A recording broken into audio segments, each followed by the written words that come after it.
ಮುಂದೆ ಇರುವಂಥ ಶತ್ರು ಜೊತೆ ಹೆಂಗಾದರೂ ಒದ್ದಾಡೋಣ, ಹಿಂದೆಯಿಂದ ಮಾಡುವಂಥ ಶತ್ರುಗಳ ಜೊತೆ ನಾನು ಹೇಗೆ ಒದ್ದಾಡಲಿ. ವಾರಾಹಿ ಪ್ರಯೋಗ ಇದೆಯಲ್ಲ, ಎಂಥ ಶತ್ರು ಆದ್ರೂ ತಲೆ ಕೆಳಗಡೆ ಇಡಲೇಬೇಕು.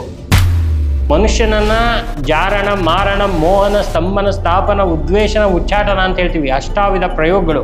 ಆ ಬೀಜಾಕ್ಷರ ಮಂತ್ರನ ಉಪದೇಶ ತಗೋಬೇಕು. ಸುಮ್ಮನೆ ನಾವು ಕೂತ್ಕೊಂಡು ಎಲ್ಲಂದ್ರೆ ಅಲ್ಲಿ ಹೇಳೋವಂಥದ್ದಾಗಲಿ ವಿನಾಶ ಆಗ್ಬಿಡುತ್ತೆ. ಫಸ್ಟ್ ಮನೆದೇವ್ರನ್ನೇ ಕಟ್ಟಾಕ್ಬಿಟ್ರೆ ಪ್ರಯೋಗ ಈಸಿಯಾಗಿ. ಈಗ ದೇವರನ್ನೇ, ಸಾಕ್ಷಾತ್ ಅಮ್ಮನನ್ನೇ ಬಿಡದ ಮನುಷ್ಯರನ್ನ ಬಿಡ್ತಾರ? ದೈವ ಶಕ್ತಿಗಿಂತನೂ ದೊಡ್ಡ ಶಕ್ತಿ ಯಾವುದೂ ಇಲ್ಲ. ಇದೆಲ್ಲ ತಂತ್ರ ಎಲ್ಲ ಸುಮ್ಮನೆ ಒಂದು ನೀರಿನ ಮೇಲೆ ಗುಳ್ಳೆ ಇದ್ದಂಗೆ. ಕೇರಳದ ಅನಂತ ಪದ್ಮನಾಭ ದೇವಸ್ಥಾನದಲ್ಲಿ 7ನೇ ಬಾಗಿಲಲ್ಲಿ ನಾಗ ಸರ್ಪ ಬಂಧನವನ್ನ ಮಾಡಿದ್ದಾರೆ. ನೋಡಿ, ಸರ್ಪ ಬಂಧನ ಅನ್ನೋದು ಏನಪ್ಪಾ ಅಂತ ಹೇಳಿದ್ರೆ ಅದು ತಾಂತ್ರಿಕ ಪ್ರಯೋಗ. ಉಗ್ರ ರೂಪಾಂ ಮಹಾದೇವಿಂ ಶತ್ರುನಾಶನ ತತ್ಪರಾಂ ಕ್ರೂರಾಂ ಕಿರಾತ ವಾರಾಹಿಂ ಒಂದೇಹಂ ಕಾರ್ಯಸಿದ್ಧಯೇ ಅಂತ ಹೇಳ್ತಕ್ಕಂಥ ಮಂತ್ರ.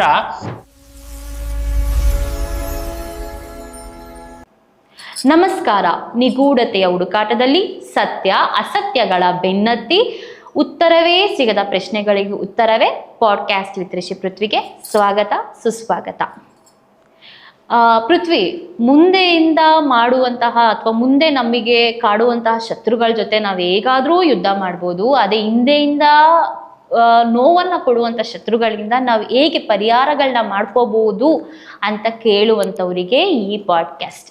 ಹೇಗೆ ಪರಿಹಾರ ಮಾಡಿಕೊಡ್ಬೋದು ಅಂತ ಇವತ್ತು ನಮ್ಮ ಜೊತೆ ಹಂಚಿಕೊಳ್ಳೋದಕ್ಕೆ ಬಂದಿದ್ದಾರೆ ಯಕ್ಷಿಣಿ ಆರಾಧಿಕರಾದ, ಅದರಲ್ಲೂ ದೀಪ ಯಕ್ಷಿಣಿ ಆರಾಧಕರಾದ ಹಾಗೂ ಪ್ರಶ್ನಾತಂತ್ರ ಶಾಸ್ತ್ರಜ್ಞರಾದ ಹಾಗೂ ಜ್ಯೋತಿಷ್ಯಾಲಯದಲ್ಲೂ ಸಾವಿರಾರು ಮಟ್ಟಿಗೆ, ಈ ವಿಭಾಗದಲ್ಲಿ ಮಾತ್ರವಲ್ಲ, ಈ ಕಂಟ್ರಿಯಲ್ಲಿ ಮಾತ್ರವಲ್ಲ, ಇನ್ನು ವಿದೇಶದಲ್ಲಿಯೂ ಸಹ ಸಾವಿರಾರು ಭಕ್ತರಿಗೆ ಅಥವಾ ಸಾವಿರಾರು ಮಂದಿಗೆ ಇವರು ತಮ್ಮ ಜ್ಯೋತಿಷ್ಯದ ಮೂಲಕ ಅಥವಾ ಯಕ್ಷಿಣಿಯ ಮುಖಾಂತರ ಹಲವಾರು ಜನರಿಗೆ ದಾರಿ ದೀಪವಾಗಿದ್ದಾರೆ.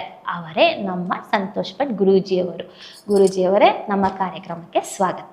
ಉಗ್ರ ರೂಪಂ ಮಹಾದೇವಿಂ ಶತ್ರುನಾಶನ ತತ್ಪರಾಂ ಕ್ರೂರಾಂ ಕಿರಾತ ವಾರಾಹಿಂ ಒಂದೇಹಂ ಕಾರ್ಯಸಿದ್ಧಯೇ ಯಾ ದೇವಿ ಸರ್ವಭೂತೇಷು ಮಾತೃರೂಪೇಣ ಸಂಸ್ಥಿತ ನಮಸ್ತಸ್ಮೈ ನಮಸ್ತಸ್ಮೈ ನಮಸ್ತಸ್ಮೈ ನಮೋ ನಮಃ. ಗುರೂಜಿ, ನೀವು ನಮ್ಮ ಪಾಡ್ಕಾಸ್ಟ್ನಲ್ಲಿ ಉಗ್ರ ರೂಪದ ವರಾಯಿಯನ್ನ ಕರೆದ್ರಿ. ಈಗ ಉಗ್ರ ರೂಪದ ವರಾಯಿ ಅಂದ್ರೆ ಯಾರು? ನೋಡಿ, ವಾರಾಹಿ ಅಂತ ಹೇಳಿದ್ರೆ ಬ್ರಾಹ್ಮಿ, ಮಹೇಶ್ವರಿ, ಕೌಮಾರಿ, ವಾರಾಹಿ, ಇಂದ್ರಾಣಿ, ನವದುರ್ಗ, ಚಾಮುಂಡ ಸಪ್ತಮಾತೃಕೆಯರು ಅಂತ ಕರಿತೀವಿ. 7 ಜನ ತಾಯಂದಿರು. ಇಡೀ ನಮ್ಮ ಭೂಮಂಡಲದಲ್ಲೇ ನಮಗೆ ಅದ್ಭುತ ಶಕ್ತಿಗಳನ್ನ ನೀಡಿರುವಂಥ ಮಹಾ ತಾಯಿಯರವರು. ನಮ್ಮ ಇಡೀ ಭೂಲೋಕವನ್ನೇ ಕಾಪಾಡಿರ್ತಕ್ಕಂಥವ್ರು. ಸೊ ವಾರಾಹಿ ಅಂತಕ್ಕಂಥ ದೇವಿ ಏನ್ ಮಾಡ್ತಾಳೆ ಅಂತ ಹೇಳಿದ್ರೆ, ಇಡೀ ಭೂಮಂಡಲವನ್ನೇ ಕಾಪಾಡುವಂತ ದೇವಿ. ಅದರಲ್ಲಿ ಕೂಡ ವಾರಾಹಿಗೆ 8 ಅವತಾರಗಳಿದೆ, ಅಷ್ಟಾವತಾರಗಳು. ಅಷ್ಟಾವತಾರದಲ್ಲಿ ಉಗ್ರ ರೂಪ ವಾರಾಹಿ. ನೀವು ಕೇಳ್ದಂಗೆ ಅವತಾರಗಳು ಯಾವ್ದ್ಯಾವ್ದು ಅಂತ ಕೇಳ್ಬೋದಾ? ಅಷ್ಟಾವತಾರಗಳು ಯಾವ್ದ್ಯಾವ್ದು ಅಂತ ಹೇಳಿದ್ರೆ, ವಾರಾಹಿಯ 8 ವಿಶೇಷವಾಗಿರ್ತಕ್ಕಂಥ ಶಕ್ತಿಯರು. ನೀವು ಅದು ಗಣಗಳು ಅಂತ ಆದ್ರೂ ಕರಿಬಹುದು, ನಾವು ಶಕ್ತಿಯರು ಅಂತ ಆದ್ರೂ ಕರಿಬಹುದು. ಆ ಶಕ್ತಿ ಮಾತೆಯರಲ್ಲಿ ವಿಶೇಷವಾಗಿ ಈ ಒಂದು ವಾರಾಹಿಗೆ ಸಂಬಂಧಪಟ್ಟಿರ್ತಕ್ಕಂಥ ಶಕ್ತಿಯರು ಅಂದ್ರೆ ಕಾಳಿ, ಪ್ರತ್ಯಂಗಿರ, ಇವೆಲ್ಲ ವಾರಾಹಿಗೆ ಸಂಬಂಧಪಟ್ಟಿರ್ತಕ್ಕಂಥ ಶಕ್ತಿಯರು. ಹಾಗಾಗಿ 8 ಶಕ್ತಿಯರು ಅಷ್ಟ ಸಿದ್ಧಿಗಳನ್ನ ಕೊಡುವಂತವ್ರು. ಅದರಲ್ಲೂ ಕೂಡ ಉಗ್ರ ರೂಪ ವಾರಾಹಿ ಇದೆಯಲ್ಲ, ಇದನ್ನ ತಂತ್ರಕ್ಕೆ ಬಳಸ್ತಾರೆ, ತಾಂತ್ರಿಕಕ್ಕೆ ಬಳಸ್ತಾರೆ. ಆ ತಾಂತ್ರಿಕಕ್ಕೆ ಆ ದೇವಿಯನ್ನ ಕರೆದು ಪೂಜೆ ಆರಾಧನೆಯನ್ನ ಮಾಡಿ ವಿಶೇಷವಾಗಿರ್ತಕ್ಕಂಥ ಪ್ರಯೋಗವನ್ನ ಮಾಡ್ತಾರೆ. ಅದು ಎಂಥ ಪ್ರಯೋಗ ಅಂತ ಹೇಳಿದ್ರೆ, ವಾರಾಹಿ ಪ್ರಯೋಗ ಇದೆಯಲ್ಲ, ಅದನ್ನು ಯಾರು ಎಂಥ ಶತ್ರು ಆದ್ರೂ ಅದಕ್ಕೆ ಕೈ ಮುಗಿದು ಅವ್ರನ್ನ ತಲೆ ಕೆಳಗಡೆ ಇಡಲೇಬೇಕು, ಇಲ್ಲಾಂದರೆ ಬಿಡೋದೇ ಇಲ್ಲ. ಅಂತಹ ಒಂದು ಅದ್ಭುತವಾಗಿರ್ತಕ್ಕಂಥ ತಂತ್ರ ಅದು ವಾರಾಹಿ ತಂತ್ರ. ಹಾಗಾಗಿ ಎಷ್ಟೋ ಜನ ಹೇಳ್ತಾರೆ, ಗುರುಗಳೇ ನಮ್ಗೆ ಈ ಥರ ತೊಂದರೆಗಳಾಗಿದೆ, ಆ ಥರ ತೊಂದರೆಗಳಾಗಿದೆ ಅಂತ. ಸೊ ಅದನ್ನು ನಾವು ನೋಡಬೇಕಾದ್ರೆ, ತುಂಬ ಉಗ್ರ ರೂಪದಲ್ಲಿ ಇರಬೇಕಾದ್ರೆ ಕೆಲವು ಪ್ರಯೋಗಗಳು ತುಂಬ ಉಗ್ರ ರೂಪದಲ್ಲಿ ಇರುತ್ತೆ. ಈಗ ಉದಾಹರಣೆಗೆ ನಿಮ್ಗೆ ಏನಾದ್ರು ಒಂದು ನಾನು ಕೊಡ್ಬೇಕಂತ ಹೇಳಿದ್ರೆ, ಚೌಡಿ ಪ್ರಯೋಗ, ವಾರಾಹಿ ಉಗ್ರರೂಪಿ ವಾರಾಹಿ ಪ್ರಯೋಗ, ಆಯ್ತಾ, ಕಟಕದಂಡ ಪ್ರಯೋಗ, ಇವೆಲ್ಲ ಭಾರಿ ಭಯಂಕರ. ಚೌಡಿ ಪ್ರಯೋಗ, ಕಾಶ್ಮೋರ ಪ್ರಯೋಗ, ಇವೆಲ್ಲ ಭಾರಿ ಭಯಂಕರವಾಗಿರ್ತಕ್ಕಂಥ ಪ್ರಯೋಗ. ಒಂದಕ್ಕಿಂತ ಒಂದು ಭಯಂಕರ. ಮನುಷ್ಯನನ್ನ ಜಾರಣ, ಮಾರಣ, ಮೋಹನ, ಸ್ತಂಭನ, ಸ್ಥಾಪನ, ಉದ್ವೇಷನ, ಉಚ್ಚಾಟನ ಅಂತ ಹೇಳ್ತೀವಿ. ಅಷ್ಟಾವಿಧ ಪ್ರಯೋಗಗಳು. ಆ 8 ಪ್ರಯೋಗಗಳನ್ನ ಧ್ವಂಸ ಮಾಡಿ ಮುಂದೆ ಹೋಗ್ತಾಳೆ ವಾರಾಹಿ. ಅಷ್ಟು ಅದ್ಭುತವಾಗಿರ್ತಕ್ಕಂಥ ಶಕ್ತಿ ಇರುತ್ತೆ ಅವಳಿಗೆ. ಮತ್ತೆ ವಿಶೇಷವಾಗಿ ಆ ಒಂದು ವಾರಾಹಿ ಏನ್ ಮಾಡ್ತಾಳೆ ಅಂತ ಹೇಳಿದ್ರೆ ಶತ್ರುವಿನ ಕಾಲನ್ನ ಹಿಡಿತಾಳೆ. ತಲೆಯನ್ನ ಹಿಡಿಯೋದಿಲ್ಲ, ಕಾಲನ್ನ ಹಿಡಿತಾಳೆ. ಕಾಲನ್ನ ಹಿಡಿದು ಮೇಲೆ ಎತ್ತಾಳೆ. ಶತ್ರುಗಳಿಗೆ ಏನು ಬೇರೆ ಆಪ್ಷನ್ನೇ ಇಲ್ಲ ಮಾಡಕ್ಕೆ.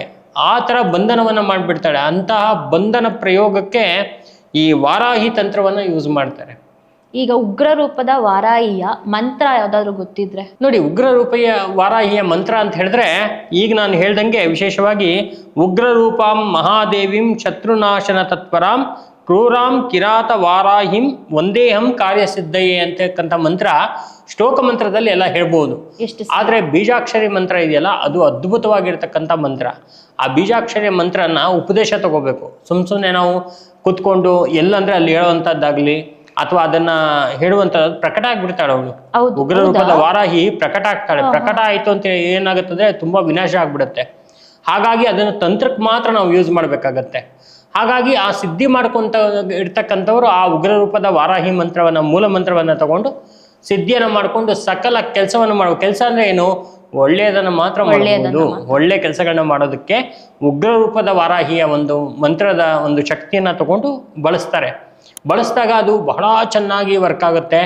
ಎಂಥದ್ದೇ ಪ್ರಯೋಗ ಆದ್ರೂ ಅದು ಕ್ಲಿಯರ್ ಆಗಿಬಿಡುತ್ತೆ, ಹೊಡೆದೋಗ್ಬಿಡುತ್ತೆ. ಆಯ್ತಾ? ಆದ್ರಿಂದ ಈ ಒಂದು ಮಂತ್ರದ ಒಂದು ಶಕ್ತಿ ಬಹಳ ಅದ್ಭುತವಾಗಿರ್ತಕ್ಕಂಥದ್ದು. ಇಡೀ ಪ್ರಪಂಚದಲ್ಲೇ ಒಂದು ಅದ್ಭುತವಾಗಿರ್ತಕ್ಕಂಥ ಒಂದು ಶಕ್ತಿ ಇದೆ ಅಂದ್ರೆ ಅದು ಮಂತ್ರದಲ್ಲಿದೆ. ನಾವು ಸ್ಟಾರ್ಟಿಂಗ್ ಅಲ್ಲಿ ಆ ದೇವಿಯ ಮಂತ್ರವನ್ನ ಹೇಳಿ ಶುರು ಮಾಡಿದ್ವಿ. ಯಾಕೆ ಅಂತ ಹೇಳಿದ್ರೆ ಆ ಜನಗಳಿಗೆಲ್ಲ ಒಳ್ಳೇದಾಗ್ಲಿ ಅಂತ. ನಿಮ್ಮ ಈ ಒಂದು ಪಾಡ್ಕಾಸ್ಟ್ ಇಂದ ಅಷ್ಟು ಜನ ಯಾರ್ಯಾರು ನೋಡ್ತಾ ಇರ್ತಾರೆ ನಿಮ್ಮ ವೀಕ್ಷಕರು, ಅವ್ರಿಗೆಲ್ಲ ಅನುಕೂಲ ಆಗ್ಲಿ, ಒಂದು ಒಳ್ಳೆಯ ಒಂದು ಅನುಗ್ರಹ ಆಗ್ಲಿ ಅಂತಕ್ಕಂಥ ಮಂತ್ರದ ಪ್ರಾರಂಭ. ಹಾಗಾಗಿ ಆ ದೇವಿ ಶಕ್ತಿ ಅಂತಕ್ಕಂಥದ್ದೇ ಹಾಗೆ ನಾವು ಪೂಜೆ ಮಾಡ್ತಕ್ಕಂಥ ಯಕ್ಷಿಣಿ ಆಗಿರ್ಬೋದು, ಯೋಗಿನಿ ಆಗಿರ್ಬೋದು, ಭೈರವಿ ಆಗಿರ್ಬೋದು, ವಾರಾಹಿ ಆಗಿರ್ಬೋದು, ಪ್ರತಿಯೊಂದು ದೇವಿಯರು ಕೂಡ ಬಹಳ ಶಕ್ತಿವಂತರು. ಮತ್ತೆ ವಿಶೇಷವಾಗಿರ್ತಕ್ಕಂಥ ಅನುಗ್ರಹ ಪ್ರದಾಯಿನಿ, ಎಲ್ಲ ತರವಾದ ಅನುಗ್ರಹವನ್ನು ಮಾಡ್ತಕ್ಕಂಥವ್ರು. ನಾವು ಮಾತೃರೂಪೇಣ ಸಂಸ್ಥಿತ ಅಂತ ಹೇಳಿದ್ವಿ. ಮಾತೃರೂಪೇಣ ಸಂಸ್ಥಿತ ಅಂದ್ರೆ ತಾಯಿ ತರ ನೋಡ್ಕೊಳ್ತಾಳೆ ಅವಳು, ನಮ್ಮನ್ನ ತಾಯಿ ತರ ನೋಡ್ಕೊಳ್ತಾಳೆ. ಹಾಗಾಗಿ ಆ ಪ್ರತಿಯೊಬ್ಬ ಮಾಂತ್ರಿಕರು ಕೂಡ ದೇವಿಯ ಮೊರೆನೇ ಹೋಗ್ತಾರೆ. ನೋಡಿ, ಕಾಳಿ ಸಿದ್ಧಿ ಮಾಡ್ತೀನಿ ಅಂತ ಕಾಳಿಗೆ ಹೋಗ್ತಾರೆ, ದುರ್ಗೆ ಹೋಗ್ತಾರೆ, ಚಾಮುಂಡಿ ಹೋಗ್ತಾರೆ, ವಾರಾಹಿ ಉಗ್ರರೂಪಿ ವಾರಾಹಿಗೆ ಹೋಗ್ತಾರೆ. ಎಲ್ಲ ಏನಕ್ಕಂದ್ರೆ ಅವಳು ತಾಯಿ ತರ ಕಾಪಾಡ್ತಾಳೆ ಅಂತ. ಈಗ ಗುರೂಜಿ, ವಾರಾಹಿಯನ್ನ ನೆನೆಸ್ಕೊಂಡು ತುಂಬಾ ಕಷ್ಟ ಇದೆ ಪೃಥ್ವಿ ನನಗೆ ಅಂತ ಹೇಳೋರಿದ್ದಾರೆ.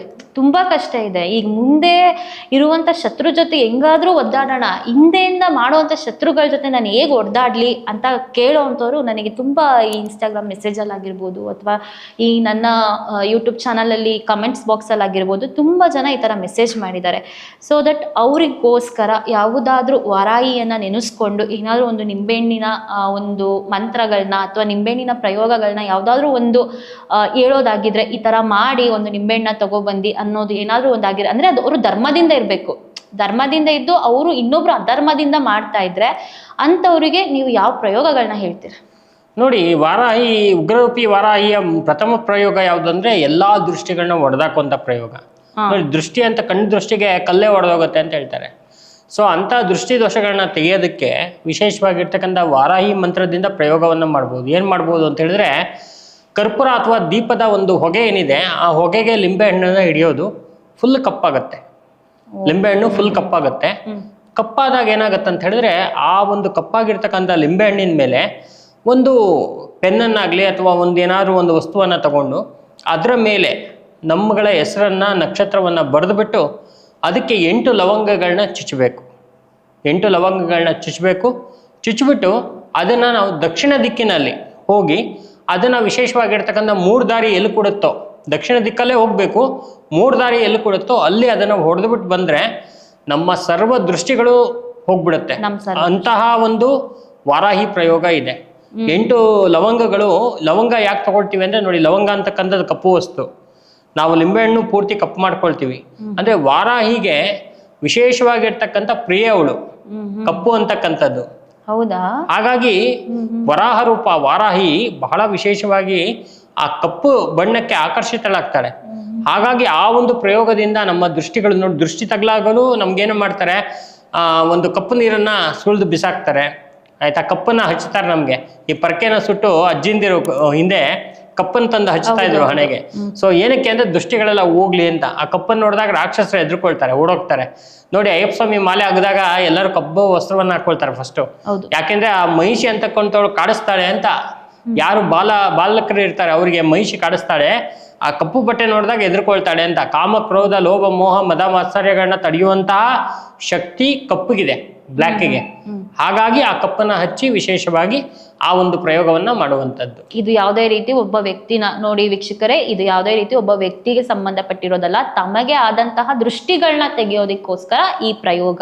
ಇದು ಯಾವುದೇ ರೀತಿ ಒಬ್ಬ ವ್ಯಕ್ತಿಯ ಹೆಸರನ್ನ ಬರೆಯೋದಾಗ್ಲಿ ಅದಲ್ಲ, ತಮಗೆ ಆಗಿರುವಂತಹ ದೃಷ್ಟಿ ಯಾವ್ದ್ರಿಂದಾದ್ರೂ ಆಗಿರ್ಬೋದು, ಅಥವಾ ನಿಮ್ಮ ಶತ್ರುಗಳಿಂದನೇ ಆಗಿರ್ಬೋದು, ಅಥವಾ ಯಾವುದಾದ್ರೂ ಒಂದು ಭೂತ ಪ್ರೇತದಿಂದನೇ ಆಗಿರ್ಬೋದು. ಆ ದೃಷ್ಟಿಯನ್ನ ವರಾಯಿ ಮಂತ್ರದ ಜಪವನ್ನ ಮಾಡಿಕೊಂಡು, ಮೂಲಾಕ್ಷರವಲ್ಲ, ವರಾಯಿ ಬೀಜಾಕ್ಷರವೂ ಅಲ್ಲ, ಸಿಂಪಲ್ ಆಗಿ ಗುರುಜಿ ಈಗ ತಾನೇ ಹೇಳಿದ್ರು, ವರಾಯಿ ಮಂತ್ರವನ್ನ ಜಪ ಮಾಡಿಕೊಂಡು ಈ ರೀತಿ ಮಾಡೋದ್ರಿಂದ ನಿಮಗೆ ನಿಮ್ಮ ಕಷ್ಟಗಳು ಪರಿಹಾರವಾಗುತ್ತೆ. ಈಗ ಗುರುಜಿ ದೇವರಿಗೆ ಕಟ್ಟಾಕಿರ್ತಾರೆ ಅಂದರೆ ಯಾವುದೋ ಒಂದು, ಈಗ ನೀವೇ ತುಂಬ ಜನನ ಕ್ಲೈಂಟ್ಸ್ನ ಅಟೆಂಡ್ ಮಾಡಿರ್ತೀರಾ, ಆವಾಗ ನೀವು ಪ್ರಶ್ನೆಗಳನ್ನ ಹಾಕಬೇಕಾದ್ರೆ ನಿನಗೆ ದೇವರಿಂದ ಏನು ಗುರುಜಿ ನಮಗೆ ನಮ್ಮ ದೇವ್ರ ಮನೆ ದೇವ್ರ ಕೈನೇ ಹಿಡಿತಾ ಇಲ್ಲ, ಏನಾಗಿದೆಯೋ ಗೊತ್ತಿಲ್ಲ ಅಂತ ನೀವು ಪ್ರಶ್ನೆಗಳಲ್ಲಿ ನೀವು ಉತ್ತರಗಳನ್ನ ಕೊಡಬೇಕಾದ್ರೆ ದೇವರಿಗೆ ಕಟ್ಟಾಕಿದ್ದಾರೆ, ಕಣ್ಣು ಕಟ್ಟಿದ್ದಾರೆ, ಬಾಯಿ ಕಟ್ಟಿದ್ದಾರೆ ಅಂತ ಹೇಳ್ತಾರೆ. ಹಂಗಂದ್ರೆ ಏನು? ಅದರಿಂದ ನಾವು ಹೇಗೆ ಪರಿಹಾರ ಮಾಡ್ಕೊಬೇಕು? ಅದ್ರದ್ದು ಮಂತ್ರ ನೋಡಿ, ವಿಶೇಷವಾಗಿ ದೈವಬಂಧನ ಅಂತ ಹೇಳ್ತೀವಿ ನಾವು. ದೈವಬಂಧನ ಅಂತ ಹೇಳಿದ್ರೆ ನಮ್ಮ ಮನೆ ದೇವ್ರು ಯಾವ್ದಾದ್ರು ಆಗಿರ್ಬೋದು, XYZ ಯಾವ್ದಾದ್ರು ಆಗಿರ್ಬೋದು. ಮಾಂತ್ರಿಕರು ಏನು ಮಾಡ್ತಾರೆ, ನಮಗೆ ಕೆಡಕನ್ ಮಾಡಬೇಕು ಅಂದರೆ ಫಸ್ಟು ದೇವ್ರನ್ನ ಕಟ್ಟಾಕ್ತಾರೆ, ನಮ್ಮ ಮನೆ ದೇವ್ರನ್ನ ಕಟ್ಟಾಕ್ತಾರೆ. ಸೊ ಮನೆ ದೇವ್ರನ್ನ ಕಟ್ಟಾಕಿದಾಗ ಏನಾಗುತ್ತೆ, ಅದು ಕಟ್ಟು ಅಂತಕ್ಕಂಥದ್ದು ಬಹಳ ವಿಶೇಷವಾಗಿರ್ತಕ್ಕಂಥದ್ದು. ಅದನ್ನು ಹೆಂಗೆ ಕಟ್ಟಾಕ್ತಾರೆ ಅನ್ನೋದು ಒಂದು ದೊಡ್ಡ ತಂತ್ರನೇ ಇದೆ, ಅದು ತಾಂತ್ರಿಕದಲ್ಲಿದೆ. ಸೊ ಆ ಕಟ್ಟು ಅಂತಕ್ಕಂಥದ್ದು ಹಾಕಿದಾಗ ವಿಶೇಷವಾಗಿ ಏನಾಗುತ್ತೆ ಅಂತ ಹೇಳಿದ್ರೆ ಆ ವ್ಯಕ್ತಿಯ ಮೇಲೆ ಪ್ರಯೋಗ ಮಾಡೋಕ್ಕೆ ಈಸಿ ಆಗುತ್ತೆ. ಈಗೇನೋ ಒಂದು ತೊಂದರೆ ಮಾಡಬೇಕು ಅಂತಿದ್ರೆ ಫಸ್ಟ್ ಮನೆ ದೇವ್ರನ್ನೇ ಕಟ್ಟಾಕ್ಬಿಟ್ರೆ ಪ್ರಯೋಗ ಈಸಿಯಾಗಿ ಮಾಡಿಬಿಡ್ಬೋದು. ಆ ಥರದ್ದೊಂದು ಕಟ್ಟು ಪ್ರಯೋಗವನ್ನು ಮಾಡಿ ತೊಂದರೆ ಕೊಡುವಂಥದ್ದು ಇರುತ್ತೆ.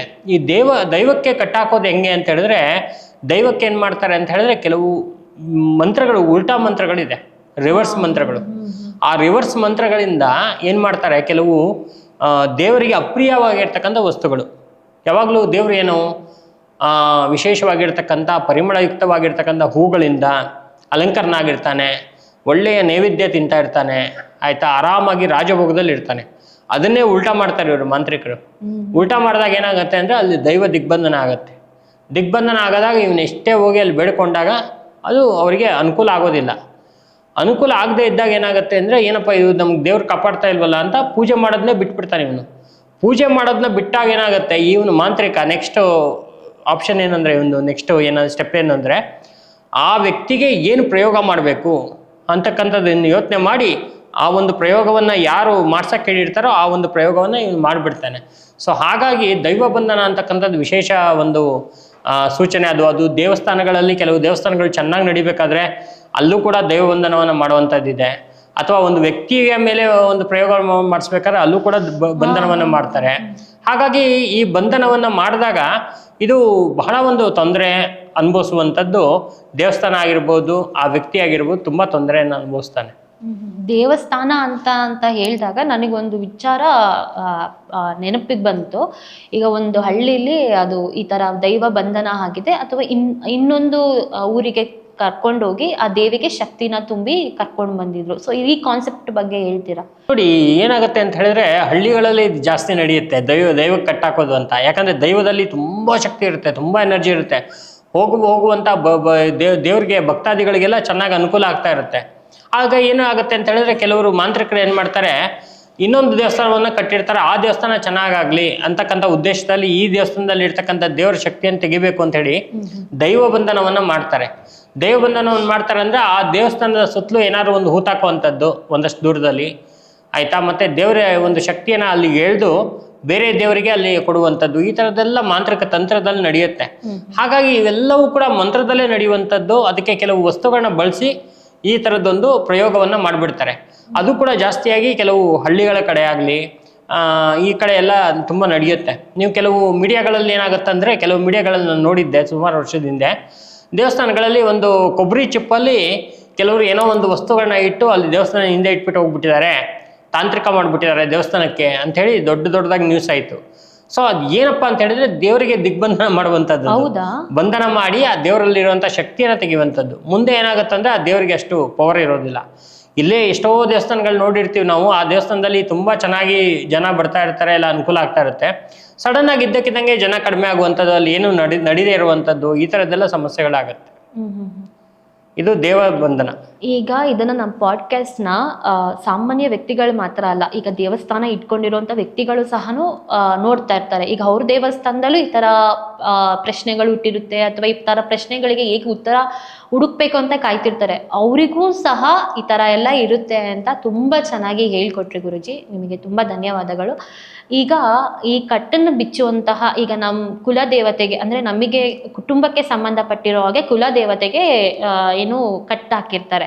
ಸೊ ಆ ಕಟ್ಟನ್ನ ನಾವು ಮನೆಯಲ್ಲೇ ಬಿಚ್ಕೊಳ್ಳೋ ಅಂತಹ ಯಾವುದಾದ್ರೂ ಒಂದು ಮಂತ್ರ ಇದೆ, ನಾವು ಕುತ್ಕೊಂಡು ನಾವು ಹೆಣ್ಮಕ್ಳು ಬೋಧಿಸ್ಕೊಂಡ್ರೆ ಆ ತಾಯಿ ನಮಗೆ ಹೊಳಿತಾಳೆ, ಅಥವಾ ನಮ್ಮ ಕುಟುಂಬನ ನಾವು ರಕ್ಷಣೆ ಮಾಡ್ಕೊಬೋದು ಅನ್ನೋದು ಯಾವುದಾದ್ರೂ ಒಂದಿದ್ರೆ ಮಂತ್ರ? ಖಂಡಿತವಾಗ್ಲು ನೋಡಿ, ದೈವ ಶಕ್ತಿಗಿಂತನೂ ದೊಡ್ಡ ಶಕ್ತಿ ಯಾವುದೂ ಇಲ್ಲ. ಇದೆಲ್ಲ ತಂತ್ರ ಎಲ್ಲ ಸುಮ್ಮನೆ ಒಂದು ನೀರಿನ ಮೇಲೆ ಗೊಳ್ಳೆ ಇದ್ದಂಗೆ ಆಯಿತಾ. ಹೆಣ್ಣುಮಕ್ಕಳು ಶುಚಿರ್ಭೂತರಾಗಿ ಚೆನ್ನಾಗಿ ಕೂತ್ಕೊಂಡು ಆಯಿತಾ, ವಿಶೇಷವಾಗಿರ್ತಕ್ಕಂಥ ಆ ದೇವಿಗೆ ಸಂಬಂಧಪಟ್ಟಿರ್ತಕ್ಕಂಥ ಮೂಲ ಮಂತ್ರಗಳಿರುತ್ತೆ. ಆ ಮೂಲ ಮಂತ್ರವನ್ನು ಗುರುಗಳಿಂದ ಉಪದೇಶ ತಗೊಂಡು ಅದನ್ನು ಚೆನ್ನಾಗಿ ಪಠನೆ ಮಾಡಿದಾಗ ಏನಾಗತ್ತಂದರೆ, ಈ ಒಂದು ಕಟ್ಟುಗಳು ಯಾರೇ ಹಾಕಿದ್ರು ಕೂಡ ಅದು ಕಟ್ಟು ಬಿಚ್ಚಿ ಮತ್ತೆ ಆ ಕಟ್ಟಿ ಯಾರು ಹಾಕಿರ್ತಾರೆ ಅವ್ರಿಗೆ ರಿವರ್ಸ್ ಆಗಿಬಿಡುತ್ತೆ. ಅಷ್ಟು ದೊಡ್ಡ ಶಕ್ತಿ ಅಲ್ಲಿ ಇರುತ್ತೆ, ಎನರ್ಜಿ ಉಂಟಾಗುತ್ತೆ. ಹಾಗಾಗಿ ಈ ಒಂದು ದೈವ ಬಂಧನ ಅಂತಕ್ಕಂಥದ್ದು ಇದು ಒಂದು ವಿಚಾರ ಆದರೂ ಕೂಡ ಅದನ್ನು ಬಿಚ್ಚೋದಕ್ಕೆ ಇವಾಗ ತಾಂತ್ರಿಕರೇ ಬೇಕು ಅಂತೇನಿಲ್ಲ. ನಾವುಗಳು ಕೂಡ ಈ ಗುರುಗಳಿಂದ ಉಪದೇಶ ತಗೊಂಡಿರ್ತಕ್ಕಂಥ ಮಂತ್ರಗಳಿಂದ ನಾವು ಇದನ್ನ ಬಿಚ್ಚಬಹುದು, ಮತ್ತೆ ನಾವು ಅನುಕೂಲವನ್ನ ಮಾಡ್ಕೋಬಹುದು. ಈಗ ಸಾಮಾನ್ಯ ವ್ಯಕ್ತಿಗಳು ಮಾಡ್ತೀವಿ, ಸಿಂಪಲ್ ಆಗಿ ಒಂದ್ ಮಂತ್ರ, ನಮಗೆ ಗುರುಜಿ ನಮ್ಮ ಹತ್ರ ದುಡ್ಡಿಲ್ಲ, ನನ್ ಗಂಡ ನನ್ ಕರ್ಕೊಂಡು ಹೋಗಲ್ಲ, ಇದನ್ನೆಲ್ಲ ನಂಬೋದೂ ಇಲ್ಲ, ನಾನು ಏನ್ ಮಾಡ್ಬೇಕು ನನಗೆ ಗೊತ್ತಾಗ್ತಿಲ್ಲ, ನನಗೆ ಯಾವ್ದಾದ್ರು ಒಂದ್ ಸಿಂಪಲ್ ಮಂತ್ರ ಹೇಳಿ ಸಾಕು, ನಾವು ದೇವ್ರ ಮುಂದೆ ಕುತ್ಕೊಂಡು ಅಮ್ಮ ತಾಯಿ ನೋಡ್ಕೊ, ನೀನೆ ನಮ್ಗೆ ಗೊತ್ತಿರೋದಿಷ್ಟಾಗಿ ನಾನು ಮಾಡ್ತಾ ಇದ್ದೀನಿ, ನಾನು ಮುಂದುವರಿಬೇಕು ಅಂತ ಹೇಳೋರಿಗೆ ಯಾವ ಮಂತ್ರ? ನೋಡಿ, ವಿಶೇಷವಾಗಿ ಕಾಳಿ ಮಂತ್ರ ಹೇಳ್ಬೋದು. ಜಯಂತಿ ಮಂಗಲ ಕಾಳಿ ಭದ್ರಕಾಳಿ ಕಪಾಲಿನಿ ದುರ್ಗಾ ಕ್ಷಮಾ ಶಿವಾಧಾತ್ರಿ ಸ್ವಾಹ ಸ್ವದಾ ನಮೋಸ್ತುತೆ ಜಯತ್ವಂ ದೇವಿ ಚಾಮುಂಡೆ ಜಯ ಭೂತಾರ್ತಿ ಹಾರಿಣಿ ಜಯ ಸರ್ವಗತೆ ದೇವಿ ಮಹಾಕಾಳಿ ನಮೋಸ್ತುತೆ ಅಂತಕ್ಕಂಥ ಕಾಳಿ ಮಂತ್ರವನ್ನು ಹೇಳ್ಬೋದು. ಅಥವಾ ನಾವು ಯಾ ದೇವಿ ಸರ್ವಭೂತೇಶು ಮಾತೃರೂಪೇಣ ಸಂಸ್ಥಿತ ನಮಸ್ತಸ್ಮೈ ನಮಸ್ತಸ್ಮೈ ನಮಸ್ತಸ್ಮೈ ಅಂತಕ್ಕಂಥ ಒಂದು ಮಂತ್ರವನ್ನು ಕೂಡ ಹೇಳ್ಬೋದು. ಇಲ್ಲ ಇನ್ನೂ ಸ್ವಲ್ಪ ಜೋರಾಗಿದೆ, ತೊಂದರೆಗಳು ತುಂಬ ಜಾಸ್ತಿ ಇದೆ ಅಂದರೆ ಕೆಲವು ಮಂತ್ರಗಳು ಗುರುಗಳಿಂದ ಪಡೆದು ಅದನ್ನು ನಾವು ಹೇಳ್ಬೋದು. ಆ ರೀತಿಯಾಗಿರ್ತಕ್ಕಂಥ ಒಂದು ಜಪ ಸಂಖ್ಯೆ ಇರುತ್ತೆ, 108, 1008, 1,08,000 ಈ ಥರ ಜಪ ಸಂಖ್ಯೆಗಳಿರುತ್ತೆ. ಅದನ್ನು ಗುರುಗಳು ಕೊಡ್ತಾರೆ. ಗುರುಗಳಂದ್ರೆ ಅವರು ಸಿದ್ಧಿ ಮಾಡ್ಕೊಂಡಿರ್ಬೇಕು, ಸುಮ್ನೆ ಯಾರ್ಯಾರ ಹತ್ರನೂ ಹೋಗಿ. ಈಗ ಹಳ್ಳಿಲೆಲ್ಲ ಇರ್ತಾರೆ ಅಲ್ವಾ ಗುರುಜಿ, ಅವರಿಗೆ ಎಲ್ಲಿ ಗುರುಗಳು ಅಂದ್ರೂ ಗೊತ್ತಿರಲ್ಲ. ಅಲ್ಲ, ಅಂತವ್ರು ಏನ್ ಮಾಡ್ಬೋದು ಅಂದ್ರೆ ನಾನು ಹೇಳ್ದಂಗೆ ಜಯಂತಿ ಮಂಗಳ ಕಾಳಿ ಅಂತಕ್ಕಂಥ ಮಂತ್ರ ಏನಿದೆ ಭಾರಿ ಪವರ್ಫುಲ್ ಮಂತ್ರ ಅದು. ಆ ಒಂದು ಮಂತ್ರವನ್ನ ಹೇಳಿ ಇವರು ಅದನ್ನ ಕ್ಲಿಯರ್ ಮಾಡ್ಕೋಬಹುದು. ಖಂಡಿತವಾಗ್ಲು ಕ್ಲಿಯರ್ ಆಗತ್ತೆ, ಮತ್ತೆ ತುಂಬಾ ಅನುಕೂಲ ಕೂಡ ಆಗತ್ತೆ. ಅಂತದನ್ನ ನಾವು ಅವರಿಗೆ ನಾವು ಹೇಳ್ಬಹುದು. ಈಗ ದೇವರನ್ನೇ ಸಾಕ್ಷಾತ್ ಅಮ್ಮನನ್ನೇ ಬಿಡದ ಮನುಷ್ಯರು ಅಥವಾ ಬಿಡದ ಆ ಏನ್ ಹೇಳ್ತಾರೆ ಅಂತ ಕ್ರೂರಿಗಳು ಮನುಷ್ಯರನ್ನ ಬಿಡ್ತಾರ? ಮನುಷ್ಯರಿಗೂ ಕಟ್ಟಾಕೆ ಹಾಕ್ತಾರೆ ಅಲ್ವಾ? ನಿಜ ಹೇಳ್ಬೇಕಂತ ಹೇಳಿದ್ರೆ ದೇವ್ರಗಳನ್ನ ಕಟ್ಟಕ್ಕಾಗಲ್ಲ, ಆಗಲ್ಲ. ಏನಾಗತ್ತೆ ಗೊತ್ತಾ, ದೇವ್ರನ್ನ ಕಟ್ಟಾಕಿದೀವಿ ಅಂತಕ್ಕಂಥ ಭ್ರಮೆಯನ್ನ ಮನುಷ್ಯರಲ್ಲಿ ಹುಟ್ಟಿಸ್ತಾರೆ ತಾಂತ್ರಿಕರು. ಹುಟ್ಟಿಸಿ ಹೆಂಗ್ ಹುಟ್ಟಿಸ್ತಾರೆ ಅಂತ ಹೇಳಿದ್ರೆ ಅವ್ರಿಗೆ ಎಲ್ಲವನ್ನೂ ಅವ್ರನ್ನ ಸ್ಟಾಪ್ ಮಾಡಿಬಿಡ್ತಾರೆ. ಎಲ್ಲ ಸ್ಟಾಪ್ ಮಾಡ್ತಾರೆ ಅಂದರೆ ಒಂದು ದುಡ್ಡು ಕಾಸಿಂದ ಇರ್ಬೋದು, ಅವ್ರ ಗಂಡ ಹೆಂಡತಿ ಸಂಬಂಧದಿಂದ ಇರ್ಬೋದು, ಪ್ರತಿಯೊಂದನ್ನು ತೊಂದರೆ ಮಾಡಿ ಇವರು ದೇವ್ರ ಮೇಲೆ ಇಂಟ್ರೆಸ್ಟ್ ಇಲ್ದಂಗೆ ಮಾಡಿಬಿಡ್ತಾರೆ ಆಯಿತಾ. ಈ ಕಡೆಯಿಂದ ದೇವ್ರನ್ನೂ ಕೂಡ ಅದು ಇವ್ರ ಕಡೆಗೆ ಏನೂ ಅನುಕೂಲ ಆಗದೆ ಇರೋ ಥರ ಮಾಡ್ತಾರೆ. ಸೊ ಈ ಥರ ಎಲ್ಲ ಮಾಡಿದಾಗ ಅದು ಏನಾಗುತ್ತೆ ಅಂತ ಹೇಳಿದ್ರೆ ಇವರಿಗೆ ಒಂಥರ ದೈವ ಬಂಧನದ ಒಂದು ನಿಜವಾದ ಕಲ್ಪನೆ ಉಂಟಾಗುತ್ತೆ. ಹಾಗಾಗಿ ಅದು ತೊಂದರೆಗಳು ಜಾಸ್ತಿ ಆಗಿಬಿಡುತ್ತೆ. ಅಲ್ಲ, ಈಗ ಮನುಷ್ಯ ದೇಹಕ್ಕೆ ಕಟ್ಟಾಕ್ತಾರೆ ಅಂತ ಅಂತಾರಲ್ವ, ಮನುಷ್ಯನಿಗೆ ಅಪಾಯ ಆಗಲಿ ಅಂತ ಈಗ ಒಂದು ಗೊಂಬೆ ನಾನು ನೋಡಿದ್ದೀನಿ ಗುರುಜಿ. ಈಗಂತೂ ಏನು ಅಂದರೆ ಇನ್ಸ್ಟಾಗ್ರಾಮ್ ಒಂದು ವಾಮಾಚಾರದ ಒಂದು ದಾರಿ ಥರ ಆಗೋಗಿದೆ. ಏನು ಅಂದರೆ ಒಂದು ಗೊಂಬೆ ತಗೊತಾರೆ, ಆ ಗೊಂಬೆಗೆ ಮೊಳೆನ ಚುಚ್ಚುತ್ತಾರೆ, ಆ ಗೊಂಬೆ ಸುತ್ತ ದಾರನ ಎಳಿತಾರೆ.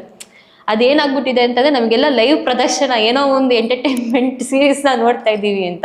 ಅದನ್ನ ಆಡೋ ಭಾಷೆಯಲ್ಲಿ ಹೇಳ್ಬೇಕಾದ್ರೆ ಮನುಷ್ಯನಿಗೆ ಕಟ್ಟಾಗ್ತಾ ಇರ್ತಾರೆ ಯಾರು. ಈಗ ನಾನು ಇನ್ನೊಬ್ರಿಗೆ ಶತ್ರು ಆಗಿರ್ತೀನಿ, ಆ ಹೆಸರನ್ನ ತಗೊಂಡು ಹಿಂಗ್ ಆ ಕಟ್ಟುಗಳನ್ನ ನಾವು ಬಿಚ್ಚಿಸ್ಕೊಬೇಕು, ನಮಗೆ ಎಲ್ಲೋ ಹೋಗಕ್ಕಾಗಲ್ಲ ಗುರೂಜಿ ಅಂತ ಅನ್ನೋರಿಗೆ ಮನೆಯಲ್ಲೇ ಕುತ್ಕೊಂಡು ಯಾವ್ದಾದ್ರು ಒಂದು ರೆಮಿಡಿ ಅಥವಾ ಏನಾದ್ರು ಒಂದು ಮಾಡ್ಬೋದು ಅಂತಂದ್ರೆ, ನಾನು ನನಗೆ ಯಾರಾದ್ರೂ ಆತರ ಮಾಡ್ತೀನಿ ಅಂದ್ರೆ 1 ಕೋಟಿ ರೂಪಾಯಿ ಕೊಡ್ತೀನಿ ನಾನು. ನನಗೆ ಆತರ ಮಾಡ್ಲಿ, ಗೊಂಬೆ ಹಾಕ್ಬಿಟ್ಟು ಮಾಡ್ಲಿ ನೋಡೋಣ. ಸುಲಭ ಅಲ್ಲ, ತಾಂತ್ರಿಕ ಸುಲಭ ಅಲ್ವೇ ಅಲ್ವಾ? ಋಗ್ವೇದ, ಯಜುರ್ವೇದ, ಅಥರ್ವಣ ವೇದ ಅಂದ್ರೆ ಏನ್? ಅಥರ್ವಣ ವೇದ ಅಂದ್ರೆ ಏನ್ ಸಾಮಾನ್ಯ ಅಂತ ಅನ್ಕೊಂಡಿದ್ದೀರಾ ನೀವು? ಬಹಳ ದೊಡ್ಡ ತಂತ್ರ ಅದು, ಆಯ್ತಾ? ಸುಮ್ನೆ ಅದು ನಾವು ಏನಂದ್ರೆ ನಾವು ಒಂದು ಇವಾಗ ಏನೋ ಒಂದು ಅವ್ರ ವ್ಯೂಸ್ಗೋ ರೀಲ್ಸ್ಗೋ ಏನೋ ಒಂದು ಇದಕ್ಕೋ ಮಾಡ್ತೀವಿ, ಅದು ಮುಖ್ಯ ಅಲ್ಲ, ಅದು ಮೇನ್ ಅಲ್ಲ. ಆ ಪ್ರಯೋಗ ಇದೆಯಲ್ಲ, ಗೊಂಬೆ ಪ್ರಯೋಗ ಅಂತಕ್ಕಂಥದ್ದು ಬಹಳ ದೊಡ್ಡ ಪ್ರಯೋಗ ಅದು. ಆ ಪ್ರಯೋಗಕ್ಕೆ ಒಂದಷ್ಟು ಎಲ್ಲ ತಂತ್ರಗಳು ಬೇಕು, ಮಂತ್ರಗಳು ಬೇಕು, ಸಾಮಗ್ರಿ ಬೇಕು, ಅವ್ರದೇ ಆದ ವಸ್ತುಗಳು, ಅದನ್ನ ಚಿಹ್ನೆ ಅಂತ ಹೇಳಿ ಕರಿತೀವಿ ನಾವು, ಆ ಚಿಹ್ನೆಗಳು ಬೇಕು, ಆಯ್ತಾ? ಅದಕ್ಕೆ ಪರ್ಟಿಕ್ಯುಲರ್ ಆಗಿರ್ತಕ್ಕಂಥ ಜಾಗ ಬೇಕು. ಆ ಮಾಡ್ತಾ ಇರ್ತಕ್ಕಂಥವ್ರಿಗೂ ಎಫೆಕ್ಟ್ ಹೊಡಿಯುತ್ತದು. ಆ ಮಾಡ್ತಾನೆ ಸತ್ತೋಗ್ಬಿಡ್ತಾರ ಲೆವೆಲ್ ಅಲ್ಲಿ ಮಾಡಿದ್ರು, ಅವಾಗ ಏನಾಗುತ್ತೆ? ಅದಕ್ಕೆ ಮಾಡಿದ್ರೆ ಅದ್ರ ಪರಿಣಾಮ ಖಂಡಿತ ಬರುತ್ತೆ, ಖಂಡಿತ ಆಗುತ್ತೆ. ಅದ್ ಯಾವ ವ್ಯಕ್ತಿಗೆ ಮಾಡಿರ್ತಾರಲ್ಲ ಆ ವ್ಯಕ್ತಿಗೆ ತೊಂದರೆ ಆಗುವಂತದ್ದು ಇರುತ್ತೆ. ಅವ್ರು ಯಾವ ರೀತಿ ಅನ್ಕೊಂಡು ಉದ್ದೇಶ ಇಟ್ಕೊಂಡು, ಇವಾಗ ಕಾಲ್ದು ಪ್ರಾಬ್ಲಮ್ ಆಗ್ಲಿ ಅಂದ್ರೆ ಕಾಲಿಗೆ ಮಾಡಿದ್ರೆ ಕಾಲಿಗೆ ತೊಂದರೆ ಆಗತ್ತೆ. ಆತರ ಎಕ್ಸಾಂಪಲ್ ನಾವು ಅಲ್ಲ, ತಪ್ಸ್ಕೋಬೇಕು ಅಂದ್ರೆ ಅದಕ್ಕೆ ಒಂದೇ ಒಂದು ದಾರಿ ಇದೆ ಅಂತ ಹೇಳಿದ್ರೆ ಅದು ದೈವದ್ದು ದಾರಿ. ಆ ದೈವಕ್ಕೆ ಮೊರೆ ಹೋಗ್ಬೇಕು ನಾವು. ಆ ದೈವಕ್ಕೆ ಮೊರೆ ಹೋಗ್ಬಿಟ್ರೆ ನೋಡಿ, ಇಡೀ ಪ್ರಪಂಚದಲ್ಲೇ ಬ್ರಹ್ಮ, ವಿಷ್ಣು, ಮಹೇಶ್ವರ, ಲಕ್ಷ್ಮೀ, ಪಾರ್ವತಿ, ಸರಸ್ವತಿ, ಇವರು ದೇವತೆಗಳು, ದೇವರು. ಇವ್ರು ಬಿಟ್ರೆ ಮಿಕ್ಕಿದವರೆಲ್ಲ ಗಣಗಳು. ನೀವು ಗಣಪತಿ ಇಟ್ಟು ತಗೊಳ್ಳಿ, ಸುಬ್ರಹ್ಮಣ್ಯ ತಗೊಳ್ಳಿ, ಆಂಜನೇಯ ತಗೊಳ್ಳಿ, ಎಲ್ಲರೂ ಗಣಗಳೇನೆ. ಆತರ ಗಣಗಳ ಮೊರೆಯನ್ನು ಹೋದಾಗ ನಾವು ನಮ್ಗೆ ಏನಾಗತ್ತೆ ಅಂತ ಹೇಳಿದ್ರೆ, ಈ ತರದ್ ಏನಾದ್ರೂ ಒಂದು ಪ್ರಯೋಗಗಳು ಮಾಡ್ತಾರೆ ಅಂತ ಹೇಳಿದಾಗ ಆ ಮಾಡ್ತಾ ಅವ್ರಿಗೆ ರಿವರ್ಸ್ ಆಗಿ ಹೋಗ್ಬಿಡುತ್ತೆ. ಹಾಗಾಗಿ ಎಲ್ಲರೂ ಕೂಡ ದೈವದ ಒಂದು ಮೊರೆಯನ್ನು ಹೋಗ್ಬೇಕಾಗತ್ತೆ. ದೈವಿಕವಾಗಿರ್ತಕ್ಕಂಥ, ಸಾತ್ವಿಕವಾಗಿರ್ತಕ್ಕಂಥ ದಾರಿಯಲ್ಲೇ ನಡಿಬೇಕಾಗತ್ತೆ. ಈ ತರ ಒಬ್ರು ಇನ್ನೊಬ್ಬರ ಮೇಲೆ ಮಾಡೋದು ಭಾರಿ ಕೆಟ್ಟದದು, ಮಾಡಬಾರ್ದು. ಆತರ ಮಾಡಿದಾಗ ಅವ್ರು ಅನುಭವಿಸೋದಲ್ದೆ ಅವ್ರ ಟೈಮ್ ಚೆನ್ನಾಗಾದಾಗ, ಗುರುಬಲ ಅಂತ ಹೇಳ್ತೀವಿ ನಾವು, ಕಂಕಣ ಬಲ ಅಂತ ಹೇಳ್ತೀವಿ, ಶುಕ್ರ ಬಲ ಅಂತ ಹೇಳ್ತೀವಿ. ಆತರ ಬಲಗಳು ಬಂದಾಗ ಯಾರನ್ನ ಮಾಡ್ಸಿರ್ತಾರಲ್ಲ ಅವ್ರ ಮೇಲೆ ರಿವರ್ಸ್ ಆಗ್ಬಿಡುತ್ತೆ. ಹಾಗಾಗಿ ನಾವು ಮಾಡೋದು ತುಂಬಾ ದೊಡ್ಡ ತಪ್ಪು ಅದು. ಕೆಲವರೆಲ್ಲ ರಿವರ್ಸ್ ಮಾಡ್ಬಿಡಿ ಗುರುಜಿ ಅಂತಾರೆ. ಒಂದು ಬಂದಾಗ, ನಮ್ಮ ಸಂಸ್ಥೆಗೆ ಬಂದಾಗ ಹೇಳ್ಬಿಡ್ತಾರೆ, ಗುರುಗಳೇ ರಿವರ್ಸ್ ಮಾಡಿ. ಅಷ್ಟು ಸುಲಭನಾ ರಿವರ್ಸ್ ಮಾಡುವಂಥದ್ದು? ಅದು ದೊಡ್ಡ ಕಾನ್ಸೆಪ್ಟ್ ಅದು. ಅದು ಎಲ್ಲ ಮಾಡೋಕ್ಕಾಗಲ್ಲ, ಆ ರೀತಿ ಎಲ್ಲ ಮಾಡೋಕ್ಕಾಗಲ್ಲ, ಮಾಡಲೂಬಾರ್ದು. ಆಯ್ತಾ? ನಮ್ದು ಏನಿದೆ ನಮ್ದನ್ನ ನಾವು ಕ್ಲಿಯರ್ ಮಾಡ್ಕೋಬೇಕು. ಅದಕ್ಕೆ ಬೇಕಾದಷ್ಟು ಕ್ಷೇತ್ರಗಳಿದೆ, ಜಪತಪಗಳಿದೆ, ಪೂಜೆಗಳಿದೆ. ಆಯ್ತಾ? ಈ ಪೂಜೆಗಳಿಂದ ನಾವು ಕ್ಲಿಯರ್ ಮಾಡ್ಕೊಳ್ಳುವಂಥದ್ದು. ಇವಾಗ ಒಂದು ವಿಶೇಷವಾಗಿ ಹೇಳ್ಬೇಕಂದ್ರೆ, ನಮ್ಗೆ ಸಿಂಪಲ್ ಆಗಿ ಹೇಳ್ಬೇಕಂದ್ರೆ ಒಂದು ಯಂತ್ರ, ಆಯ್ತಾ? ಯಂತ್ರ, ತಂತ್ರ, ಮಂತ್ರ, ಈ 3 ವರ್ಕ್ ಆಗೋದು. ಯಂತ್ರ ಅಂದ್ರೆ ಏನು? ಯಂತ್ರ ಅಂತಕ್ಕಂಥದ್ದು ಏನಪ್ಪಾ ಅಂತ ಹೇಳಿದ್ರೆ, ವಿಶೇಷವಾಗಿ ಒಂದು ದೊಡ್ಡದಾಗಿರ್ತಕ್ಕಂಥ ಒಂದು ವಿಷಯ ಅದು ಯಂತ್ರ ಅಂತಕ್ಕಂಥದ್ದು. ಈಗ ನಾವು ಮೊಬೈಲಲ್ಲಿ ಒಂದು ಸಿಮ್ ಕಾರ್ಡ್ ನೋಡ್ತೀವಿ. ಸಿಮ್ ಕಾರ್ಡಲ್ಲಿ ಒಂದು ಚಿಕ್ಕ ಚಿಪ್ ಇರುತ್ತೆ, ಅದ್ರ ಮೇಲೆ ಲೈನ್ಸ್ ಇರುತ್ತೆ. ಆ ಚಿಪ್ಪು ಬಂದು ಸ್ಯಾಟಲೈಟ್ಗೆ ಕನೆಕ್ಟ್ ಆಗಿರುತ್ತೆ. ಆದ್ರಿಂದ ನಾವು ಇಲ್ಲಿಂದ ಫೋನಲ್ಲಿ ಹಲೋ ಅಂದರೆ, ನೀವು UK ಮಾತಾಡಿ, US ಮಾತಾಡಿ, ಎಲ್ಲಿ ಬೇಕಾದ್ರೂ ಮಾತಾಡಿ, ಅವರು ಅಲ್ಲಿ ರೆಸ್ಪಾನ್ಸ್ ಆಗುತ್ತೆ, ಮಾತಾಡ್ಬೋದು ನಾವು. ಅದೇ ಥರ ಯಂತ್ರವನ್ನು ಬರೀತಾರಲ್ವ, ಕೈಯಲ್ಲಿ ಬರೆಯುವಂಥ ಯಂತ್ರಗಳು, ಅದು ಬಂದು ಇಡೀ ಯೂನಿವರ್ಸಲ್ಗೆ ಕನೆಕ್ಟ್ ಆಗಿರುತ್ತೆ. ಹಾಗಾಗಿ ಆ ಯಂತ್ರವನ್ನು ಇಟ್ಕೊಂಡು ನಾವು ಪೂಜೆಯನ್ನು ಮಾಡಿದಾಗ, ಆಯ್ತಾ, ಅದನ್ನ ಬರಿಬೇಕಾದ್ರೂ ಸಿದ್ಧಿಯಾಗಿರ್ಬೇಕು, ಸುಮ್ಮನೆ ಬರೆಯೋಕ್ಕಾಗಲ್ಲ. ಅದನ್ನ ಬರೆಸ್ಕೊಂಡು ಅದನ್ನ ನಾವು ಪೂಜೆ ಪುನಸ್ಕಾರಗಳು ಮಾಡಿದಾಗ ಅದಕ್ಕೆ ಯಾವುದೇ ಒಂದು ತಂತ್ರಗಳು ಮಾಡಿದ್ರು ಕೂಡ ಆ ತಂತ್ರಕ್ಕೆ ಪ್ರತಿತಂತ್ರ ಕೊಡುವಂತ ಶಕ್ತಿ ಇದೆ ಯಂತ್ರಕ್ಕೆ. ಹಾಗಾಗಿ ಅದು ರಿವರ್ಸ್ ಆಗುತ್ತೆ. ಹಾಗಾಗಿ ಇದನ್ನ ಮಾಡ್ಬೋದು ನಾವು. ಯಂತ್ರ ಪೂಜೆ, ತಂತ್ರ ಪೂಜೆ, ಮಂತ್ರದ ಒಂದು ಉಚ್ಚಾರಣೆ, ಇದೆಲ್ಲ ಮಾಡ್ಕೊಂಡಾಗ ಬಹಳ ಅನುಕೂಲ ಆಗ್ಬಿಡುತ್ತೆ. ಈಗ ಗುರುಜಿ, ಕೇರಳದ ಅನಂತ ಪದ್ಮನಾಭ ದೇವಸ್ಥಾನದಲ್ಲಿ 7ನೇ ಬಾಗಿಲಲ್ಲಿ ನಾಗ ಸರ್ಪ ಬಂಧನವನ್ನ ಮಾಡಿದ್ದಾರೆ. ಅದಕ್ಕೋಸ್ಕರ ಅದನ್ನ ಯಾರು ತೆಗೆಯೋದಕ್ಕೆ ಆಗಲ್ಲ ಅಂತ ಹೇಳಿದ್ರು. ನನ್ನ ಕ್ವಶನ್ ಇದಲ್ಲ. ನನ್ನ ಕ್ವಶನ್ ಏನು ಅಂತಂದ್ರೆ, ನಾಗ ಸರ್ಪ ಬಂಧನವನ್ನ ಈ ತರ ಎಲ್ಲ ಕಟ್ಟು ಪ್ರಯೋಗ ಅಂತೆ, ನಿಮ್ಮೆಣ್ಣಿನ ಪ್ರಯೋಗ ಅಂತೆ, ಶತ್ರುನಾಶ ಅಂತ ಏನೇನೋ ತಂತ್ರ ಮಂತ್ರ ಯಂತ್ರಗಳಿಗೆ ಏನೇನೋ ಮಾಡಿ ಶತ್ರುಗಳನ್ನ ವಧೆ ಮಾಡ್ತಾರಲ್ವಾ, ಧರ್ಮದಿಂದ ಇರೋರ್ನು ಸಹ. ಈ ನಾಗ ಸರ್ಪ ಬಂಧನವನ್ನ ಮನುಷ್ಯ ಒಳಪಡಿಸ್ಕೊಬಹುದಾ? ಅವನು ಪ್ರೊಟೆಕ್ಟಿಂಗ್ ಲೇಯರ್ ಹಾಕೋಬಹುದಾ ತನ್ನ ಸುತ್ತ? ನೋಡಿ, ಸರ್ಪಬಂಧನ ಅನ್ನೋದು ಏನಪ್ಪಾ ಅಂತ ಹೇಳಿದ್ರೆ, ಅದು ತಾಂತ್ರಿಕ ಪ್ರಯೋಗ. ನಾವೇನು ಹೇಳ್ತೀವಿ, ಜಾರಣ, ಮಾರಣ, ಮೋಹನ, ಸ್ತಂಭನ, ಸ್ಥಾಪನ, ಉದ್ವೇಷಣ, ಉಚ್ಚಾಟನ ಅಂತ ಕರಿತೀವಿ. ಆ ಸ್ತಂಭನ ಪ್ರಯೋಗದಲ್ಲಿ ಈ ಬಂಧನ ಪ್ರಯೋಗ ಬರುತ್ತೆ. ಈ ಬಂಧನ ಪ್ರಯೋಗ ಏನು ಅಂತ ಹೇಳಿದ್ರೆ, ಕೆಲವು ನಿಧಿಗಳನ್ನ ಕಾಯಕ್ಕೆ ಅಂತ ಹೇಳ್ಬಿಟ್ಟು ಕೆಲವರು ತಾಂತ್ರಿಕರು ಅದು ಬಂಧನ ಪ್ರಯೋಗವನ್ನ ಮಾಡ್ತಾ ಇದ್ರು. ಅದು ಕ್ರೂರವಾಗಿ ಮಾಡ್ತಾ ಇದ್ರು. ಅದನ್ನೆಲ್ಲ ಕೆಲವೆಲ್ಲ ಹೇಳಕ್ಕಾಗಲ್ಲ. ಆತರ ಕ್ರೂರವಾಗಿರ್ತಕ್ಕಂಥ ಪ್ರಯೋಗ ಆಗಿತ್ತು. ಆ ಪ್ರಯೋಗ ಏನು ಒಂದ್ಸಲ ಮಾಡಿಟ್ಬಿಟ್ರೆ ಬೇರೆ ಯಾವುದೇ ತಾಂತ್ರಿಕರು ಯಾರೇ ಒಂದು ಬಂದು ಅದನ್ನ ತೆಗಿಲಿಕ್ಕೆ ಅಂತ ನೋಡಿದ್ರೆ ಅಲ್ಲೇ ತೊಂದರೆ ಆಗ್ಬಿಡ್ತಿತ್ತು ಅವರಿಗೆ. ಆ ಥರ ಒಂದು ಸರ್ಪಬಂಧನವನ್ನು ಮಾಡ್ತಾ ಇದ್ರು. ಅದೇ ಥರ ಏನು ಅಂತ ಹೇಳಿದ್ರೆ ಸರ್ಪಬಂಧನ ಅಂತಕ್ಕಂಥದ್ದು ಬರೀ ಆ ಒಂದು ನಿಧಿಯನ್ನು ಕಾಯಕ್ಕಷ್ಟೇ ಅಲ್ಲ, ಕೆಲವು ವಿಶೇಷವಾಗಿರ್ತಕ್ಕಂಥ ದೇವಾಲಯಗಳನ್ನ ರಕ್ಷಣೆ ಮಾಡೋದಕ್ಕೆ ತಾಂತ್ರಿಕರಿಂದ ಆಯ್ತಾ ಇದನ್ನೆಲ್ಲ ಮಾಡ್ತಾರೆ. ಈ ಸರ್ಪಬಂಧನ ಯಾವ ಥರ ಮಾಡ್ತಾರೆ ಅಂತ ಹೇಳಿದ್ರೆ ಕೆಲವು ವಿಶೇಷವಾಗಿರ್ತಕ್ಕಂಥ ನಾಗಮಂತ್ರಗಳಿದೆ. ಸರ್ಪಾಸ್ತ್ರ ಅಂತ. ಸರ್ಪಾಸ್ತ್ರ ಅಂದರೆ ಅಸ್ತ್ರ, ಒಂದು ಅಸ್ತ್ರಶಸ್ತ್ರಗಳದು. ಆ ಅಸ್ತ್ರಕ್ಕೆ ಸಂಬಂಧಪಟ್ಟಿರ್ತಕ್ಕಂಥ ಮಂತ್ರ ಅದು. ಆ ಒಂದು ಮಂತ್ರದಿಂದ ಏನಾಗ್ತದೆ ಅಂತ ಹೇಳಿದ್ರೆ ನಾಗಬಂಧನವನ್ನು ಮಾಡ್ತಾರೆ. ಆ ನಾಗಬಂಧನವನ್ನು ವಿಶೇಷವಾಗಿರ್ತಕ್ಕಂಥ ಪ್ರಯೋಗ ಮಾಡಿಸ್ಬಿಟ್ರೆ ಯಾರೇ ಏನೇ ಒಂದು ವಿಶೇಷವಾಗಿ ಕೆಟ್ಟದ್ದು ಮಾಡ್ಸಕ್ ಬಂದರೂ ಕೂಡ ಅವರಿಗೆ ರಿವರ್ಸ್ ಆಗಿಬಿಡುತ್ತೆ. ಅಷ್ಟು ಪವರ್ಫುಲ್ ಆಗಿರುತ್ತೆ ಅದು ಸರ್ಪಾಸ್ತ್ರ ಬಂಧನ. ಸೊ ಆ ಸರ್ಪಾಸ್ತ್ರ ಬಂಧನದ ಒಂದು ಪ್ರೊಸೀಜರ್ ಇದೆಯಲ್ಲ ತುಂಬ ದೊಡ್ಡದಾಗಿರುತ್ತೆ. ಅದು ಸುಮಾರು ಒಂದು 14 ದಿವಸಗಳ ಕಾಲ ಅದು ಆ ಒಂದು ಸರ್ಪಾಸ್ತ್ರ ಬಂಧನದ ಪ್ರಯೋಗ ಇರುತ್ತೆ. ಅದನ್ನು ತಗೊಂಡು ಅದನ್ನು ಮಾಡಿದಾಗ ಆ ವ್ಯಕ್ತಿ ಸುರಕ್ಷಿತವಾಗಿರ್ಬೋದು. ಯಾವುದೇ ಒಂದು ಪ್ರಯೋಗಗಳು ಮಾಡಿದ್ರೂ ಕೂಡ ತಗಲಲ್ಲ. ಆ ಥರದ್ದೊಂದು ತಾಂತ್ರಿಕದಲ್ಲಿ ಇದೆ. ಅದನ್ನು ಸರ್ಪಾಸ್ತ್ರ ಬಂಧನ ಅಂತ ಹೇಳಿ ಕರಿತೀವಿ. ಕಟ್ಟುನಿಟ್ಟಿನ ವ್ರತಾಚರಣೆ ಏನಾದರೂ ಅವರು ಸರ್ಪ ಬಂಧನದಲ್ಲಿದ್ದವರು ಆಚರಿಸ್ಕೊಬೇಕಾ? ಈಗ ಏನು ಅಂತಂದರೆ ಸರ್ಪ ಅಂತ ಬಂದಾಗ್ಲೇ ತುಂಬ ನೀಟು ಮೈಲಿಗೆ ಆ ಥರ ಎಲ್ಲ ಏನು ಆಗಬಾರ್ದು, ಮುಟ್ಟು ಮೈಲಿಗೆ ಅದೆಲ್ಲ ಏನಾದ್ರು ತುಂಬ ಶುಭ್ರತೆಯನ್ನು ಖಂಡಿತವಾಗ್ಲು ಅದಕ್ಕೆ ನೋಡಿ, ಈ ಪ್ರತಿಯೊಂದು ತಂತ್ರಕ್ಕೂ ಕೂಡ ಇಂತಿಂಥದ್ದೇ ಹಿಂಗೆ ಇರಬೇಕು ಅಂತ ಹೇಳಿರ್ತೀವಿ ನಾವು. ಒಂದು ಯಂತ್ರ ಪೂಜೆ ಮಾಡಬೇಕಾದ್ರೂ ಇಷ್ಟೇ ದಿನ ಪೂಜೆ ಮಾಡಬೇಕು, ಇಷ್ಟೇ ಸಲ ಮಂತ್ರವನ್ನು ಹೇಳಬೇಕು, ಇಷ್ಟೇ ಸಲ ಸ್ನಾನವನ್ನು ಮಾಡಬೇಕು, ಇದೇ ಥರದ ಹೂವನ್ನು ಹಾಕಬೇಕು, ಎಲ್ಲವನ್ನು ಹೇಳಿರ್ತೀವಿ. ಅದೇ ಥರ ಸರ್ಪಬಂಧನ ಮಾಡ್ಕೊಂಡಾಗ್ಲೂ ಕೂಡ ಅವರು ಪ್ರೊಟೆಕ್ಷನ್ ಅವ್ರಿಗೆ ಚೆನ್ನಾಗಿ ಬೇಕು ಅಂತ ಹೇಳಿದ್ರೆ ಕೆಲವು ಪದಾರ್ಥಗಳಿದೆ. ಆ ಪದಾರ್ಥಗಳನ್ನ ತಿಂದೇ ಇರೋವಂಥದ್ದು ಅಷ್ಟು ದಿನದ ತನಕ, ಅವ್ರು ವೆಜ್ ಆಗಿರ್ಬೋದು ನಾನ್ ವೆಜ್ ಆಗಿರ್ಬೋದು, ಆ ಒಂದು ಪದಾರ್ಥಗಳನ್ನ ನಿಷೇಧ ಇರ್ತಕ್ಕಂಥ ಪದಾರ್ಥಗಳನ್ನ ಮುಡ್ದೇ ಇರುವಂಥದ್ದು, ಮತ್ತೆ ವಿಶೇಷವಾಗಿ ಮಂತ್ರ ಜಪಗಳನ್ನ ಮಾಡ್ಕೊಳ್ಳುವಂಥದ್ದು ಮನೆಯಲ್ಲಿ, ಇವೆಲ್ಲ ಮಾಡೋದ್ರಿಂದ ತುಂಬಾ ಚೆನ್ನಾಗಿ ಅನುಕೂಲ ಆಗುತ್ತೆ. ಗುರುಜಿ, ನೀವು ತುಂಬ ಚೆನ್ನಾಗಿ ಉಗ್ರ ವರಾಹಿಯನ್ನು ನೆನೆಸ್ಕೊಂತ ಹೇಗೆ ಧರ್ಮದಿಂದ ನಡೆಯುವವನು ಮನೆಯಲ್ಲೇ ಸರಳವಾಗಿ ಯಾವ ಮಂತ್ರಗಳನ್ನ ಜಪಿಸ್ಕೊಂಡು ಅವನು ತನ್ನ ಕಾರ್ಯಗಳನ್ನ ಸಿದ್ಧಿ ಮಾಡ್ಕೊಬೋದು, ಅಥವಾ ತನ್ನ ಶತ್ರುತ್ವದಲ್ಲಿ ಇರುವಂಥವ್ರನ್ನ ಹೇಗೆ ಸಮಾಧಾನ ಮಾಡ್ಬೋದು, ಹಾಗೆ ಸರ್ಪ ಬಂಧನದ ಮೇಲೆ ಯಾವ್ಯಾವ ರೀತಿಯ ಉಲ್ಲೇಖಗಳಿದ್ದಾವೆ, ಅದು ಯಾವ್ಯಾವ ರೀತಿ ನಮಗೆ ಎಫೆಕ್ಟ್ನ ಕೊಡುತ್ತೆ, ಅಥವಾ ಸರ್ಪ ಬಂಧನದಲ್ಲಿರುವ ವ್ಯಕ್ತಿ ಯಾವ ರೀತಿ ಅನುಗುಣವಾಗಿ ಇರಬೇಕು ಅನ್ನೋದನ್ನ ತುಂಬಾ ಚೆನ್ನಾಗಿ, ಅಂಥದ್ರಲ್ಲೂ ದೇವರ ಕಟ್ಟುನಿಟ್ಟುಗಳ ಬಗ್ಗೆ ಅಥವಾ ದೇವರಿಗೆ ಕಟ್ಟ ಹಾಕೋದ್ರ ಬಗ್ಗೆ ತುಂಬಾ ಚೆನ್ನಾಗಿ ತುಂಬಾ ಸರಳ ರೀತಿಯಲ್ಲಿ ವಿವರಿಸಿದ್ದಕ್ಕೆ ನಿಮಗೆ ವೀಕ್ಷಕರ ಪರವಾಗಿ ತುಂಬಾ ಧನ್ಯವಾದಗಳು. ನಮಸ್ಕಾರ, ಧನ್ಯವಾದಗಳು. ಹೀಗೆ ನಮ್ಮ ಚಾನಲ್ನ ಸಬ್ಸ್ಕ್ರೈಬ್ ಮಾಡಿ ಹಾಗೂ ಸಹಕರಿಸಿ. ಹೀಗೆ ಪೃಥ್ವಿ ನಿಗೂಢ ವಿಚಾರಗಳನ್ನ ತಗೊಂಡ್ ಬಾ ಅಂತ ಅನ್ನೋರು ನನ್ನ ಚಾನಲ್ನ ಹೀಗೆ ಸಬ್ಸ್ಕ್ರೈಬ್ ಮಾಡಿ ಅಂತ ಹೇಳ್ತಾ ನನ್ನ ಪರವಾಗಿ ಗುರೂಜಿಯ ಪರವಾಗಿ ಹೃತ್ಪೂರ್ವಕ ವಂದನೆಗಳು. ನಿಮಗೇನಾದರೂ ಗುರೂಜಿಯವರ ಕನ್ಸಲ್ಟೇಷನ್ಸ್ ಬೇಕು ಅಂದರೆ ಅವ್ರ ನಂಬರ್ ಈ ಕೆಳಗಡೆ ಬರ್ತಾ ಇರುತ್ತೆ, ಅಲ್ಲಿ ಹೋಗಿ ನೀವು ಕನ್ಸಲ್ಟೇಷನ್ಸ್ ಮಾಡ್ಬೋದು. ನಮಸ್ಕಾರ.